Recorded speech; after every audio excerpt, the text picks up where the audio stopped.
Tapi rata-rata pada kandidatnya nggak mewakilin Gen Z tuh. Ini dia bang. Saya kurang tahu apakah saya mau memilih si A kalau saya diberi uang 100.000, 150.000, 200.000. Saya nggak tahu apa yang menjadi faktor penyebab para tokoh, para elit ini tidak menempuh jalur independen tersebut. Padahal kalau kita berbicara real sebenarnya, jalur independen lah ini yang paling real. Pada podcast Info Indonesia kali ini kita kehadiran tokoh politik atau penggiat politik nasional. Beliau adalah Bung Hasrul Harahap dari Indeks Politika. Selamat datang Bung Hasrul. Ya, selamat datang, makasih Bang.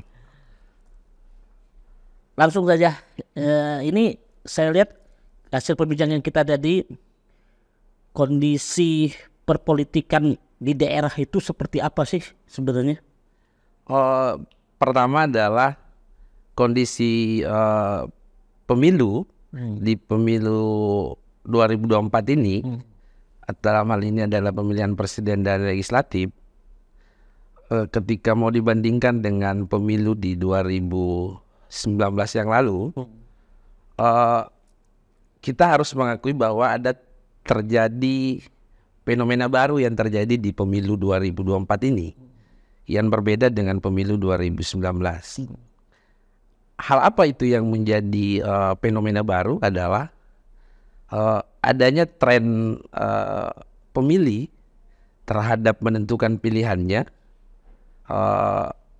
dalam hal pemilihan presiden dan pemilihan anggota legislatif, baik tingkat pusat sampai kabupaten kota. Itu adalah apa?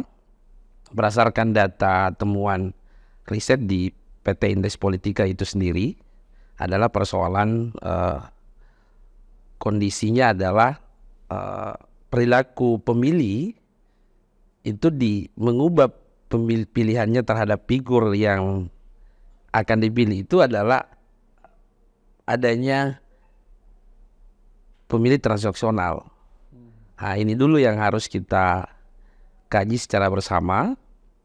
Kemudian ketika kita maju ke pemilihan kepala daerah serentak di 27 November ini,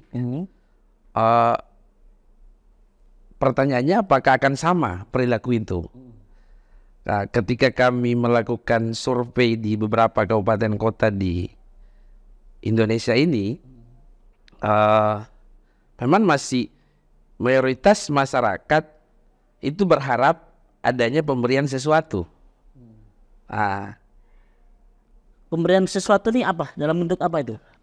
Kalau di kuesioner yang diturunkan oleh Indeks Politika adalah persoalan pertanyaannya, faktor apa Bapak Ibu Saudara yang dapat mengubah pilihan Bapak Ibu Saudara dalam hal pemilihan bupati, wali kota maupun gubernur. Apakah ada pemberian sembako atau ada pemberian uang? Maka mereka lebih banyak memilih pemberian uang tersebut. Nah, inilah yang menjadi momok menakutkan sebenarnya di pilkada serentak ini. Karena persentasenya itu cukup tinggi. Berapa itu? Rata-rata di atas 50%. Di atas 50%? Iya, di atas 50%. Masyarakat itu bisa terpengaruh bila mana ada tim sukses atau pendukung melakukan gerakan-gerakan seperti itu. Sehingga perlu memang dikaji, perlu dicarikan formulasi yang tepat bagaimana untuk mengubah mindset itu. Jangan menjadikan dasar money politik itu sebagai penentu pilihan. Memang bisa diubah? Faktor penyebab. Iya. Faktor penyebab yang dapat mengubah pilihan pemilih itu adalah pertama adalah adanya pemberian sesuatu, kemudian adanya tekanan, apakah itu tekanan dari internal keluarga atau adanya tekanan dari tim sukses pasangan calon. Itu adalah beberapa instrumen yang dapat mengubah pilihan pemilih dalam hal menentukan pemimpin, baik bupati, wali kota maupun gubernur. Saya kira seperti itu. Kalau di atas 50% artinya soal kualitas kandidat nomor keberapa itu? Kalau seperti itu faktanya, ini fakta, bukan kita berbicara asumsi, tapi ini adalah berdasarkan data yang terpotret. Iya. Pertama, masyarakat ketika pertanyaannya adalah figur seperti apa Bapak Ibu sukai, maka jawabannya pertama adalah yang merakyat, dekat dengan rakyat, visioner, yang memiliki program visi misi yang jelas sesuai dengan keinginan kami. Itu tetap menjadikan pilihan utama pertama. Tapi ketika sudah masuk pada pilihan, apakah Bapak Ibu dapat mengubah pilihan itu? Nah, kalau sepakat semua pasangan calon, tim sukses tidak ada melakukan gerakan money politik, maka tetap poin pertama yang menjadi dasar utama adalah kedekatan dengan masyarakat, tingkat kepekaan terhadap masyarakat sekitar, kemudian program visi misi yang jelas sesuai dengan apa yang diharapkan oleh pemilih. Tiga-tiganya kan biasanya dimiliki semua kandidat itu. Ya betul. Ini dia, betul. Ini dia yang menarik. Iya. Kalau seperti itu, kita contohkan di Kabupaten A ada 3 pasangan calon yang telah ditetapkan oleh Komisi Pemilihan Umum Daerah seumpamanya. Kemudian 3 pasangan calon ini sama-sama memiliki program yang sama, dekat dengan pemilih, kemudian peka terhadap kegiatan sosial. Mereka selalu hadir bila mana ada kegiatan yang sifatnya sosial, maka pasti pertanyaannya apa yang menjadi dasar mereka akan memilih salah satu dari 3 pasangan calon ini. Inilah yang kemudian yang dapat merubah pilihannya itu adalah bila mana ada pasangan calon memberikan sesuatu. Sembako. Sesuatu itu apa biasanya paling? Rata-rata itu adalah dalam bentuk bantuan sembako, kemudian bahasa halusnya ini adalah pengganti transportasi, adalah uang. Ini 2. Atau dalam bentuk barang. Ada biasa baju, sarung, dan semacamnya dalam bentuk barang. Dari 3 itu uang, barang, sembako, yang paling besar dipilih, sebagian besar milih siapa itu? Kalau dari 3 pilihan yang ingin ditawarkan kepada pemilih, paling poin tertinggi persentasenya disukai dan diinginkan oleh masyarakat adalah uang. Ya, dan hasil tinjauan dari Bung Asrul ini, tadi kan ada beberapa daerah-daerah itu ya. Iya betul. Standarisasi uang sendiri berapa sekarang? Mulai dari 50.000, 100.000 sampai 150.000. Karena ada pertanyaan terbuka. Jadi di kuesioner survei itu ada 2 pertanyaan sifatnya terbuka dan tertutup. Yang terbuka adalah responden yang diminta untuk menyebut angka. Berapa nominal uang yang Bapak Ibu harapkan untuk dapat menentukan pilihan terhadap pasangan calon? Responden menjawab, saya mau memilih si A kalau saya diberi uang 100.000, 150.000, 200.000. Tapi pertanyaan tertutup langsung disodorkan. Nominal 50.000, 100.000, sampai 200.000. Jadi langsung dibatasin. Tapi pertanyaan terbuka ini yang secara spontan itu yang paling rata-rata disebut 100 sampai 150.000. 100 sampai 150.000. Iya. Apakah nilai itu juga bisa lebih besar nggak nantinya? Persoalan nilai ini adalah persoalan keinginan dan desain para tim sukses bakal calon. Makanya dari awal saya bilang kalau tim sukses bakal calon sepakat menghadapi pilkada serentak ini adalah no transaksi politik, Maka ini yang paling kita harapkan sebenarnya. Tapi kalau ada yang tidak sepakat karena mungkin mengetahui dirinya bahwa ketika berbicara tentang figur, ketika berbicara tentang track record, saya pastikan lebih unggul lawan saya daripada saya. Iya. Tapi apa yang saya miliki belum tentu dimiliki oleh kompetitor saya. Itu adalah kemampuan kos politik. Jadi seperti itu. Artinya masih apa ya? Perang nilai juga masih berlaku nggak di situ, Bung Asrul?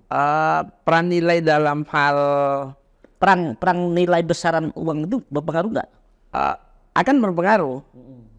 Karena memang karakteristik pemilih, ada memang pemilih yang mengadu membandingkan yang mana lebih besar. Ketika semua gamblas sama, 3 pasangan calon nominalnya sama, maka pasti menjadi pertanyaan siapa yang akan dipilih. Sedangkan 3 pasangan calon ini memberi, maka pasti akan kembali siapa yang lebih dekat dengan mereka. Lebih dekat atau lebih besar? Lebih dekat karena sama. Dekat, ya? Yang satu memberikan nilai yang sama, yang satu memberikan nilai yang sama, yang satu memberikan nilai yang sama. Jadi sama perlakuannya, maka pasti pemilih terjadi posisi menentukan pilihan bukan lagi pada nominal itu, karena nominalnya sama, tapi akan kembali pada figur yang mana lebih dekat, yang mana lebih sesuai dengan ekspektasinya ketika dia jadi bupati berdasarkan program kerja yang dimiliki. Saya kira seperti itu. Itu 100 sampai 150 itu berlaku di seluruh Indonesia atau hanya di beberapa daerah, atau mungkin bisa juga lebih nggak? Ada yang lebih nggak kira-kira? Analisa Bung Asrul dari indeks politiknya. Kalau persoalan itu semakin kecil wajib pilih di kabupaten kota, maka nominalnya juga semakin rendah. Semakin kompetitornya semakin keras, maka semakin nilai transaksinya semakin tinggi. Jadi kalau kabupaten A wajib pilihnya cuma sampai 100.000, maka nilai transaksi ini akan keras. Karena mengklaster pemilih ini sangat cepat. Bahwa pemilih di TPS ini sekian persen yang berpeluang untuk terjadi money politik. Sekian persen memang adalah pemilih militan. Dibayar berapapun, dilakukan tekanan apapun, tidak akan mengubah pilihannya, karena mereka adalah pemilih militan terhadap pasangan calon yang sudah diyakini bahwa si Allah yang paling tepat untuk memimpin daerah saya. Saya kira seperti itu. Nilai transaksional ini dipengaruhi jumlah kandidat atau enggak sih? Misalnya ada 3 nih misalnya. Kalau dibandingkan 2 atau 1 dengan kotak kosong kan nilainya agak berbeda nggak kira-kira? Kalau pengalaman kami sebagai orang yang bergelut di dunia riset dan pendampingan politik, dalam hal ini adalah konsultan, semakin sedikit jumlah pasangan calon, maka semakin keras pertarungan. Karena kenapa? Saya hanya 1 lawan saya. Kalau saya tidak serang dia, dia serang saya. Kalau ada 4-3, maka enggak usah urus yang 2, cukup urus diri saya aja. Tapi kalau head to head, pertarungannya, tekanannya jauh lebih kencang. Termasuk nilai transaksional juga? Nilai transaksional bisa terjadi demikian, bisa juga tidak. Kenapa? Karena pasangan calon 2 ini bisa jadi tidak akan sama kekuatan operasional politiknya.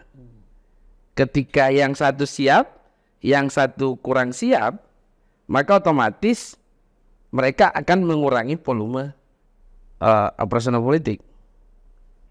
Tapi kalau sama-sama ketemu, memiliki kos yang sangat siap, inilah yang paling menarik ditunggu. Jadi kalau sama-sama ketemu kuda pacu, kemudian startnya, maka akan finishnya semakin menarik, ditunggu hasilnya. Berarti itu melambung ya. Ya, Nah,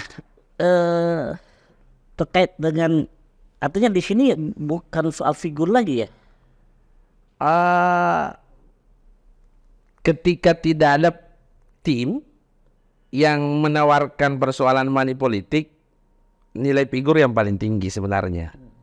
Makanya dari awal kami sebagai orang yang bergelut di dunia riset ini berharap memang sebenarnya gerakan money politik itu dikurangi, bahkan kalau bisa ditiadakan aja, supaya lebih fair, lebih betul-betul bisa melahirkan kualitas pemimpin yang merdeka dan tidak punya beban.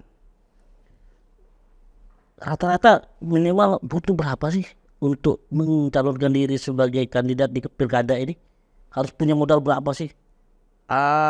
Persoalan kemampuan RAB-nya sebenarnya kalau kembali pada mengacu jumlah DPT.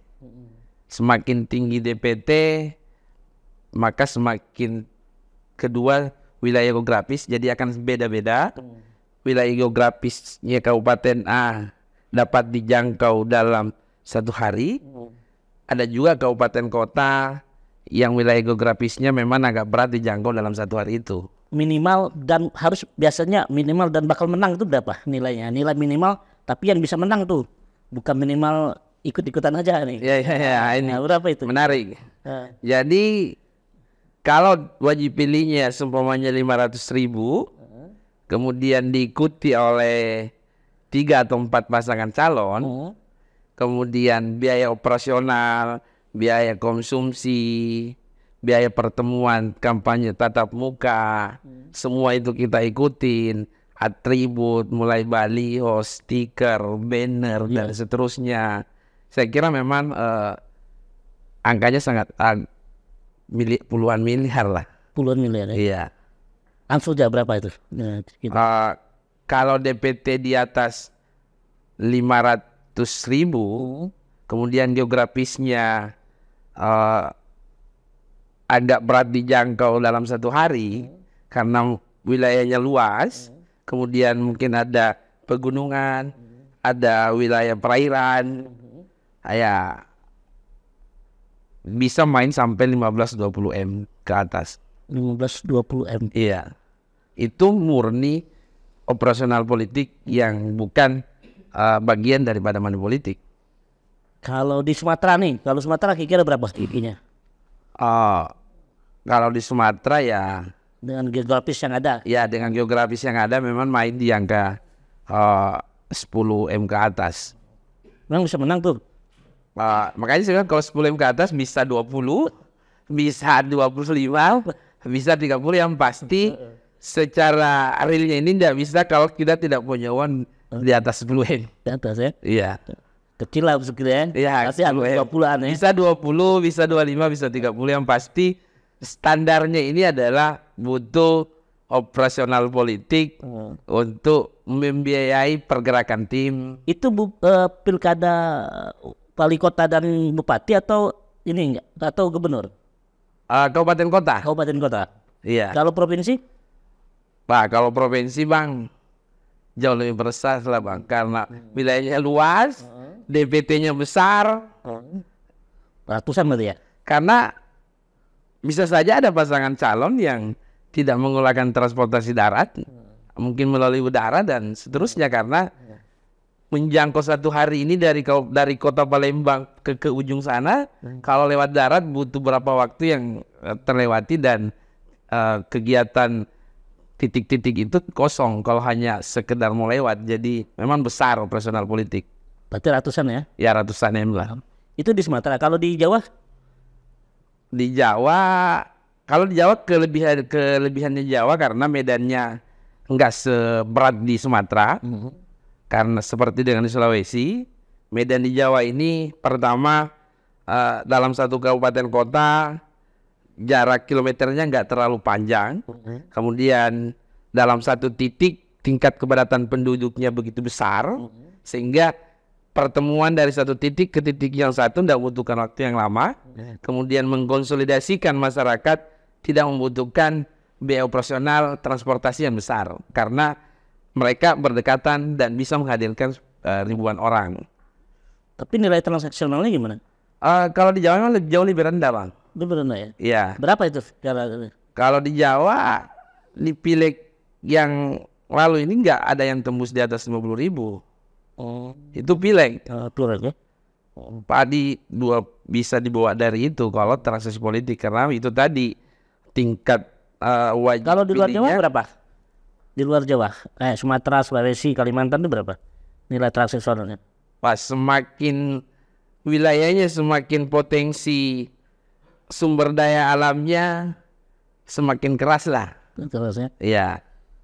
Karena banyak orang yang punya kepentingan. No limit lah ya.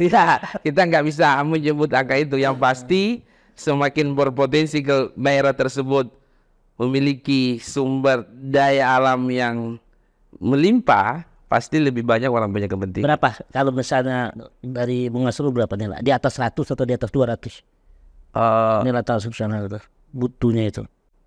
Ya itu kalau dari data survei itu ya di atas 100 ke atas. Yang pasti di luar dari Pulau Jawa ini transaksi kalau ada yang memberi yang namanya disebut money politik memang itu di atas 100 ke atas. 100 ke atas ya. Iya. Nah ini, oke, kita udah bahas ini banyak nih Iya, soal money politik terkait dengan kekuatan koalisi. Nah koalisi kemarin di Pilpres ada 3 Pilpres ya, ada 3 capres kan dengan 3 koalisi juga. Nah kalau di pilkada ini berpengaruh nggak koalisi-koalisi itu? Kalau kita lihat komunikasi para elit partai politik ini yang ada di DPP masing-masing partai politik, mereka hanya bersepakat koalisi di level pilpres, level pemilu. Tidak ada kesepakatan mereka di level pilkada, pilgub maupun kabupaten kota. Tapi yang namanya politik pasti selalu ada ruang komunikasi, ruang diskusi dan ruang lobby-lobby dalam hal ini. Tergantung bagaimana para elit untuk melihat kabupaten kota, provinsi yang mana mereka mau intervensi. Saya kira seperti itu. Kalau sesama partai pendukung, dia lebih cenderungnya kemana? Dibandingkan partai pengusung nih. Pertama, kalau kita melihat kondisi hari ini memang ada beberapa partai politik berharap sama dukungannya di provinsi maupun kabupaten kota. Begitupun dukungan di Pilpres yang lalu. Tapi tidak menutup kemungkinan mereka bisa berbeda dukungan di tingkat provinsi kabupaten kota. Karena bisa saja mereka punya masing-masing kader di kabupaten kota tersebut berpotensi untuk bertarung sehingga koalisi di level nasional ini tidak akan bisa masuk di kabupaten kota itu. Karena partai A juga yakin bahwa kader saya bisa menang. Begitupun dengan partai yang satu. Saya kira seperti itu kondisi berbicara koalisi nasional yang ada. Tetap melihat kondisi di kabupaten kota tersebut seperti apa potensi kekuatan figurnya untuk memenangkan pertarungan. Sejauh ini dari hasil kajian indeks politik gimana? Ya. Kalau hasil kajian kami di PT Indeks Politika itu sendiri, persoalan koalisi nasional kemudian akan turun ke koalisi provinsi dan kabupaten kota, sampai hari ini belum terlalu kelihatan kondisi itu. Karena kita juga harus akui bahwa sampai hari ini masih 90% bakal calon bupati yang ingin maju ini belum mengantongi B1 KWK. Sehingga efeknya ke bawah itu belum terasa karena masing-masing baru melobi DPP untuk mendapatkan B1 KWK yang bisa dipakai mendaftar di KPU kabupaten kota maupun provinsi. Satu lagi nih Bung Asrul, ini kan tingkat keberhasilan calon-calon independen. Ini Anda melihat di tren pilkada dan di 2024 nih kemungkinannya bisa bagus nggak? Khusus di kabupaten kota ini sangat minim peserta bakal calon independen. Saya nggak tahu apa yang menjadi faktor penyebab para tokoh, para elit ini tidak menempuh jalur independen tersebut. Padahal kalau kita berbicara real sebenarnya, jalur independen lah ini yang paling real. Karena ini adalah berdasarkan dukungan real dari masyarakat yang memiliki hak pilih di kabupaten kota maupun provinsi. Tapi ketika kita melihat situs di KPU, itu sangat minim yang mendaftar melalui jalur independen. Kita nggak tahu apa yang menjadi dasar sehingga tidak diminati jalur independen ini. Ada yang mengatakan mereka dipersulit gitu. Enggak itu. Kalau pengalaman kami sebenarnya dipersulit itu perlu dikaji dulu. Karena kalau real dukungan dari masyarakat pemilik KTP, kemudian dilakukan verifikasi administrasi, kemudian dilakukan verifikasi faktual, tidak ada perubahan daripada pemilik KTP itu bahwa benar saya memberikan dukungan saya ke A, maka saya kira clear aja, tidak ada intervensi di sini. Itu yang harus kita informasikan kepada para tokoh ini yang ragu melalui jalur independen. Karena selama dukungan kita 7% sampai 8% di kabupaten kota, persyaratan wajib dukungan dari masyarakat, kemudian harus mewakili 50% populasi kecamatan atau desa, saya kira tidak ada persoalan. Tidak ada persoalan. Tapi faktanya nggak ada juga yang ikut. Ini dia. Padahal kalau nggak ada persoalan, padahal mereka ini tidak mendalami sebenarnya. Terlalu menakutkan diri, persoalan akan digagalkan. Bagaimana penyelenggara pemilu maupun pengawas pemilu mau menggagalkan kalau real dukungan rakyat? Pasti akan jadi gejolak. Nah, yang dapat menentukan memenuhi syarat dan tidak memenuhi syarat adalah KPU dan Bawaslu. Tapi kalau masyarakat yang menyerahkan dukungannya mengatakan bahwa itu adalah dukungan real, tidak akan mungkin berani dua lembaga institusi pemilu ini akan melakukan perubahan. Karena pasti gerakan rakyat yang akan bergerak. Jadi itu dulu yang harus dipahami, kecuali memang mengambil dukungan tidak melalui kerja-kerja real langsung terhadap pemilik KTP tersebut. Nah itu kalau mau langsung bypass. Idealnya untuk pilkada ini diikuti berapa kandidat sih? Idealnya.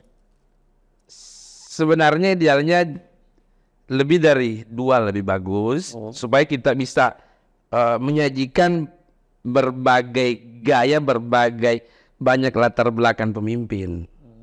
Jadi figur ini, jadi masyarakat dapat betul-betul menyaring, dapat betul-betul mendalami bahwa saya butuh pemimpin latar belakang dari pengusaha, politisi, birokrat, akademisi.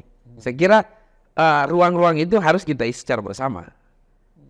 Karena kalau cuma 2, semuanya ada dari politisi, sedangkan saya sebagai pengguna hak pilih inginnya dari pengusaha atau inginnya dari akademisi, otomatis tidak ada yang bisa mewakili keinginan saya. Karena yang ada calon di tempat saya hanya 2, semuanya adalah politisi.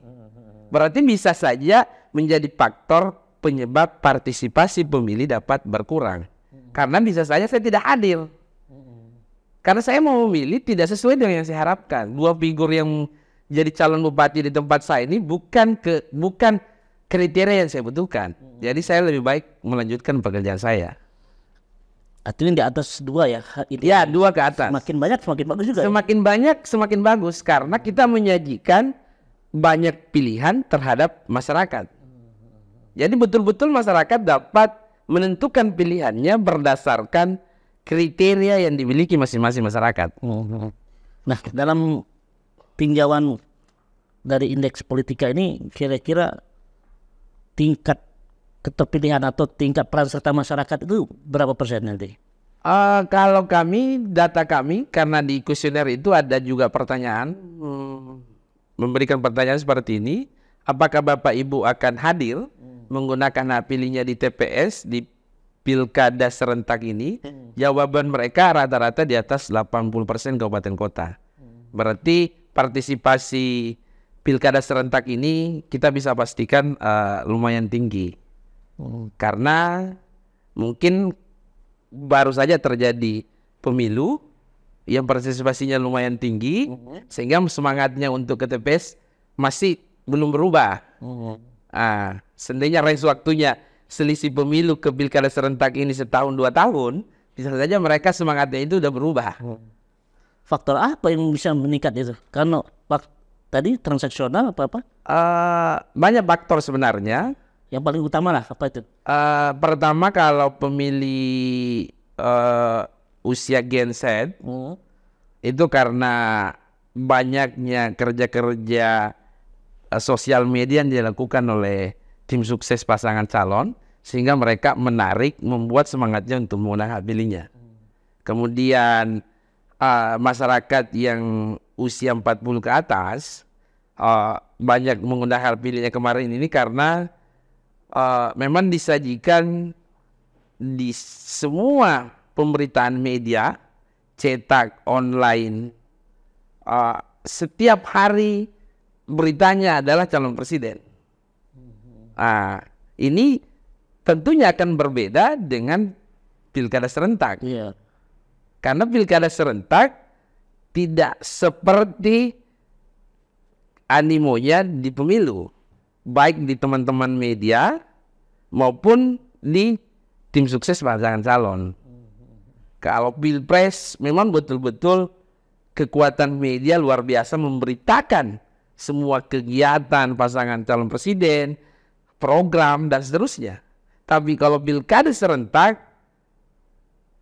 rendah persoalan bagaimana diinformasikan program visi misi pasangan calon.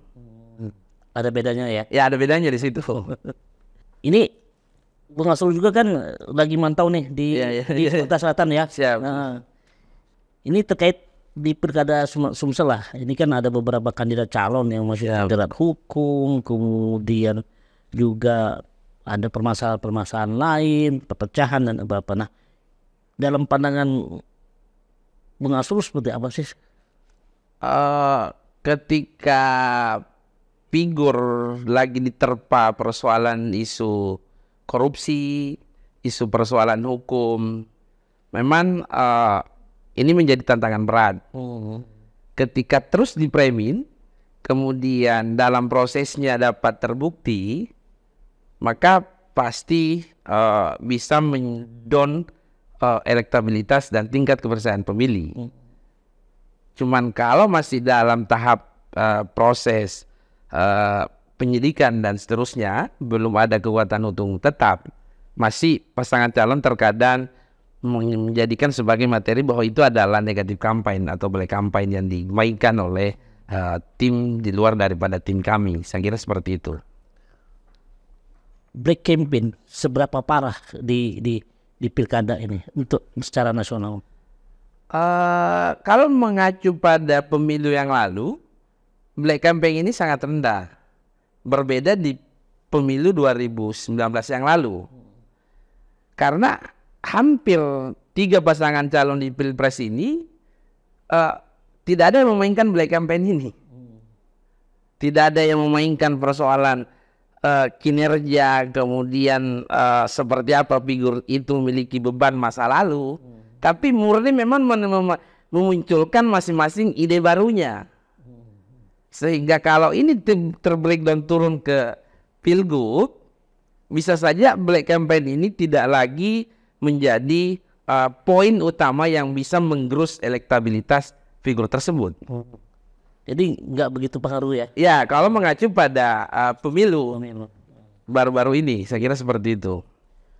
ini terkait Gen Z kemarin pengaruh di Pilpres cukup besar. Betul. Nah di pilkada ada pemetaannya seperti apa tuh, Bung Asrul? Di pilkada kalau tingkat kreativitas tim sukses dan bakal calon akan sama kemampuannya di tingkat tim sukses pemilihan presiden, ini besar. Kalau sama mengelola potensi bagaimana untuk meyakinkan Genset untuk hadir menggunakan hak pilihnya, kemudian memilih figur yang disajikan ke mereka. Karena Genset ini berbeda dengan masyarakat pada umumnya.